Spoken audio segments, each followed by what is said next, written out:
Oh, sure.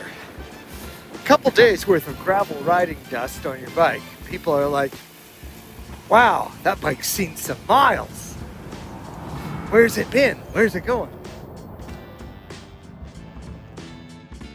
A couple days of gravel riding dirt, sweat, and dust on you, and they just stay away.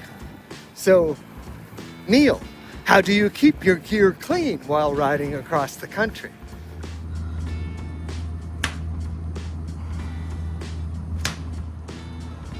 Well, there is a practical solution.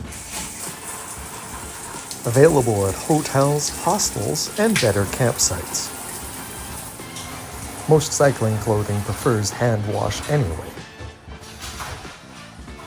But you're still looking